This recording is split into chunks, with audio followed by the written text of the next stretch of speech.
펄펄 나는 꾀꼬리는 암수가 서로 정답구나. 외로워라 이 내 몸은 네와 함께 돌아가리. 기원전 17년경 고구려의 두 번째 왕은 홀로 언덕에 앉아 이 노래를 읊었습니다. 왕궁도 신하도 아내도 없이 오직 저 멀리 날아가는 꾀꼬리 한 쌍만을 바라보며. 이 노래가 바로 황조가입니다. 한국 문학사에 기록된 가장 오래된 서정시 중 하나. 그런데 이 아름다운 노래를 지은 사람이 일국의 왕이었다는 사실을 아십니까? 도대체 왕이 왜 이런 노래를 불러야 했을까요? 그 왕의 이름은 유리, 고구려의 2대 왕 유리 명왕입니다. 그는 나라를 세운 영웅의 아들로 태어났지만 아버지의 얼굴도 모른 채 자랐습니다. 아버지를 찾기 위해 목숨을 걸었고 왕좌에 올랐지만 사랑하는 사람을 잃었습니다. 그리고 마지막에는 자신의 아들에게 죽음을 명령해야 했습니다. 영웅의 아들, 시인 왕, 그러나 비극의 인간. 오늘은 고구려 2대 왕 유리왕의 이야기를 시작합니다. 아버지가 없었습니다. 유리가 태어났을 때 그의 아버지 주몽은 이미 이 세상 사람이 아니었습니다. 아니, 정확히는 유리가 태어나기도 전에 주몽은 이미 떠나고 없었습니다. 이야기는 거슬러 올라갑니다. 고구려를 세운 동명성왕 주몽. 그는 본래 부여에서 살았습니다. 활을 잘 쏘고 말을 잘 타고 무엇이든 탁월했던 청년. 그러나 바로 그 탁월함이 문제였습니다. 부여의 왕자들은 주몽을 시기했고 그를 죽이려 했습니다. 죽음이 코앞에 닥치자 주몽은 도망칩니다. 말 한 마리, 칼 한 자루만 들고. 그때 주몽의 곁에는 예씨 부인이 있었습니다. 이미 아이를 잉태한 몸이었습니다. 함께 떠날 수 없었습니다. 주몽은 예씨 부인의 손을 잡고 말했습니다. 만약 아들을 낳거든 나의 유물이 7모난 돌 위 소나무 아래 있다. 그것을 찾게 하라. 그리고 주몽은 떠났습니다. 남쪽으로 새 나라를 세우기 위해. 그의 뱃속에 자라고 있던 아이는 아버지의 얼굴을 한 번도 보지 못한 채 세상에 나왔습니다. 그 아이가 바로 유리입니다. 부여에서의 삶은 고단했습니다. 아버지 없는 아이, 그것도 부여에서 도망친 반역자의 아들. 기록에 따르면 유리는 어린 시절부터 활을 쏘며 놀기를 좋아했는데 어느 날 화살이 이웃 여인의 물동이를 맞춰 물이 흘러내렸습니다. 여인은 아이를 꾸짖었습니다. 아비도 없는 아이가 버릇없이 굴다니. 그 말이 비수처럼 박혔을 것입니다. 집으로 돌아온 어린 유리는 어머니 앞에 무릎을 꿇고 물었습니다. 제 아버지는 어디에 있습니까? 그날 어머니 예씨는 주몽이 남긴 말을 전했습니다. 7모난 돌, 소나무 아래. 유리는 그날부터 아버지의 유물을 찾아 산과 들을 뒤지기 시작했습니다. 며칠이 지나고 몇 달이 지났습니다. 찾을 수 없었습니다. 그러다 어느 날 아침 유리는 집안 기둥 아래를 살폈습니다. 기둥 받침이 7모가 져 있었습니다. 그 아래를 파헤쳤습니다. 거기에 있었습니다. 부러진 칼 한 조각, 반토막 난 칼이었습니다. 나머지 반쪽은 아버지가 가지고 갔을 것입니다. 이것이 증표였습니다. 나는 주몽의 아들이라는 증거. 유리는 그 칼 조각을 품에 품었습니다. 그리고 결심했습니다. 아버지를 찾아 고구려로 가겠다고. 부여를 떠나는 것은 목숨을 건 탈출이었습니다. 부여의 왕실은 여전히 주몽의 흔적을 경계하고 있었습니다. 그 아들이 살아있다는 것 자체가 불온했습니다. 유리는 몰래, 아주 몰래 부여를 빠져나왔습니다. 기원전 19년의 일이었습니다. 유리의 나이 정확하지는 않지만 아직 20도 되지 않은 청년이었을 것입니다. 남쪽으로 고구려가 있는 압록강 언저리를 향해 드디어 졸본 고구려의 왕도에 도착했습니다. 유리는 주몽 앞에 섰습니다. 처음 보는 아버지, 말문이 막혔을 것입니다. 어떻게 말을 꺼내야 할지. 유리는 품에서 칼 조각을 꺼냈습니다. 주몽은 자신이 차고 있던 칼을 뽑아 그 조각에 맞춰보았습니다. 딱 맞았습니다. 두 쪽의 칼이 하나가 되었습니다. 삼국사기는 이 장면을 이렇게 기록합니다. 왕이 크게 기뻐하여 태자로 삼았다. 그러나 역사는 언제나 한쪽의 기쁨 뒤에 다른 쪽의 그늘을 숨기고 있습니다.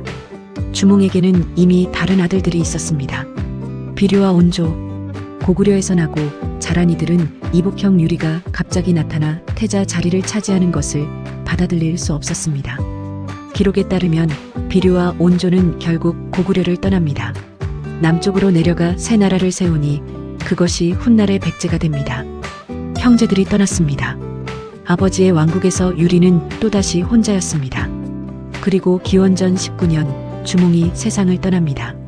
즉위한 지 불과 얼마 되지 않아 유리는 아버지를 찾자마자 아버지를 잃었습니다. 평생 아버지를 그리워하며 살았는데 함께한 시간은 너무도 짧았습니다. 유리왕의 치세는 그렇게 시작됩니다. 슬픔 속에서 홀로 왕좌에 앉아 왕이 된 유리에게는 두 명의 왕비가 있었습니다. 화이와 치이. 화이는 골천 출신의 여인이었고 치이는 한나라 출신의 여인이었습니다. 두 왕비는 사이가 좋지 않았습니다. 왕의 사랑을 두고 끊임없이 다퉜습니다. 궁궐 안에는 늘 긴장이 흘렀습니다. 어느 날 유리왕이 사냥을 나갔습니다. 왕이 없는 사이 화이와 치이 사이에 큰 다툼이 벌어졌습니다. 화이가 치이를 향해 독설을 퍼부었습니다. 한나라의 비천한 여자가 감히. 자존심에 깊은 상처를 입은 치이는 짐을 꾸렸습니다. 그리고 왕궁을 떠났습니다. 유리왕이 사냥에서 돌아왔을 때 치이는 이미 없었습니다. 왕은 말을 달려 뒤를 쫓았습니다. 그러나 치이는 돌아오지 않았습니다. 유리왕이 아무리 불러도 얼마나 달려가도 치이는 이미 마음을 굳힌 뒤였습니다. 왕은 결국 혼자 돌아왔습니다. 돌아오는 길 어느 나무 아래 쉬어가던 유리왕의 눈에 꾀꼬리 한 쌍이 들어왔습니다. 암컷과 수컷이 나란히 앉아 서로를 바라보며 노래하고 있었습니다. 왕은 그것을 오래 바라보았습니다. 그리고 읊었습니다. 펄펄 나는 꾀꼬리는 암수가 서로 정답구나. 외로워라 이 내 몸은 네와 함께 돌아가리. 황조가 고구려의 왕이 지은 노래. 화려한 군사의 노래도 승전의 노래도 아닌 홀로 된 남자의 쓸쓸한 고백. 이것이 유리왕입니다. 나라를 다스리는 군주이면서도 사랑 앞에서는 한없이 작아지는 한 인간. 그러나 유리왕의 비극은 여기서 끝나지 않았습니다. 가장 깊은 상처는 아직 오지 않았습니다. 유리왕 재위 기간 고구려는 안팎으로 시달렸습니다. 북쪽에서는 선비족이 압박해왔고 서쪽에서는 부여가 끊임없이 위협했습니다. 왕도 졸보는 방어에 불리했습니다. 유리왕은 결단을 내립니다. 서기 3년 도읍을 졸본에서 국내성으로 옮깁니다. 천도는 쉬운 일이 아니었습니다. 백성들의 반발, 귀족들의 불만, 이주의 고통. 그러나 유리왕은 밀어붙였습니다. 고구려가 살아남으려면 더 넓고 강한 땅에 뿌리를 내려야 한다는 것을 알았기 때문입니다. 국내성은 이후 400년 가까이 고구려의 중심이 됩니다. 유리왕의 이 결단 하나가 고구려의 역사를 바꾼 것입니다. 그러나 왕국의 번영을 위한 결단을 내리던 그 시절 유리왕의 가슴속에는 또 다른 고통이 자라고 있었습니다. 그의 아들 해명에 관한 이야기입니다. 해명태자는 유리왕의 아들 중에서도 특출났습니다. 힘이 장사였고 용맹이 뛰어났습니다. 고구려의 젊은 장수들 사이에서 그의 이름은 이미 전설이 되어 있었습니다. 서기 9년 황룡국의 왕이 고구려에 사신을 보냈습니다. 사신의 손에는 강한 활이 들려 있었습니다. 황룡국 왕의 전원이었습니다. 이 활은 매우 강하여 고구려에는 이것을 당길 자가 없을 것이다. 노골적인 도발이었습니다. 외교적 모욕이었습니다. 해명태자는 참지 못했습니다. 그 활을 받아들고 손으로 부러뜨렸습니다. 두 동강이 난 활. 황룡국 사신의 얼굴이 굳었습니다. 활 하나를 부러뜨린 것이었지만 그것은 단순한 힘 자랑이 아니었습니다. 그것은 황룡국에 대한 선전포고나 다름없었습니다. 아직 고구려가 감당할 수 없는 외교적 파장이었습니다. 유리왕은 분노했습니다. 아들의 혈기가 나라를 위기에 빠뜨릴 수도 있었습니다. 유리왕은 해명태자에게 전령을 보냈습니다. 그 전령이 가져온 것은 칼이었습니다. 왕의 명이었습니다. 스스로 죽으라. 해명태자는 전령 앞에 서서 잠시 눈을 감았을 것입니다. 아버지의 명, 왕의 명, 아들로서 신하로서 거역할 수 없는 명. 해명태자는 칼을 받아들었습니다. 그리고 말했습니다. 대장부가 어찌 죽음을 두려워하겠는가. 그는 스스로 목숨을 끊었습니다. 꽃다운 나이에 유리왕은 그 소식을 어떤 표정으로 들었을까요? 무슨 말을 할 수 있었겠습니까? 왕으로서 내린 명이었지만 아버지로서 그것은 평생 지워지지 않을 상처였을 것입니다. 해명태자만이 아니었습니다. 유리왕의 또 다른 아들 도절 역시 왕의 재위 기간 중 죽음을 맞이합니다. 기록은 간단하지만 그 행간에는 아버지의 침묵이 담겨 있습니다. 주몽은 고구려를 세웠지만 그 아들 유리왕은 고구려를 지켜야 했습니다. 세우는 것보다 지키는 것이 더 잔인한 법입니다. 세우는 자는 무에서 유를 만들어내는 희망을 안고 싸우지만 지키는 자는 무너져가는 것을 막기 위해 때로 가장 소중한 것들을 스스로 잘라내야 합니다. 유리왕은 잘라냈습니다. 아들을, 사랑을, 그리고 아마도 자기 자신의 일부를. 역사는 유리왕을 어떻게 기억할까요? 부여와의 전쟁에서 유리왕은 분전했습니다. 대무신왕이라는 강력한 후계자를 남겼습니다. 고구려의 수도를 옮겨 이후 수백 년의 기반을 닦았습니다. 이런 공적들은 분명합니다. 그러나 유리왕에 관한 기록에서 가장 오래 남은 것은 전쟁의 승리도 정치의 업적도 아닙니다. 황조가 한편입니다.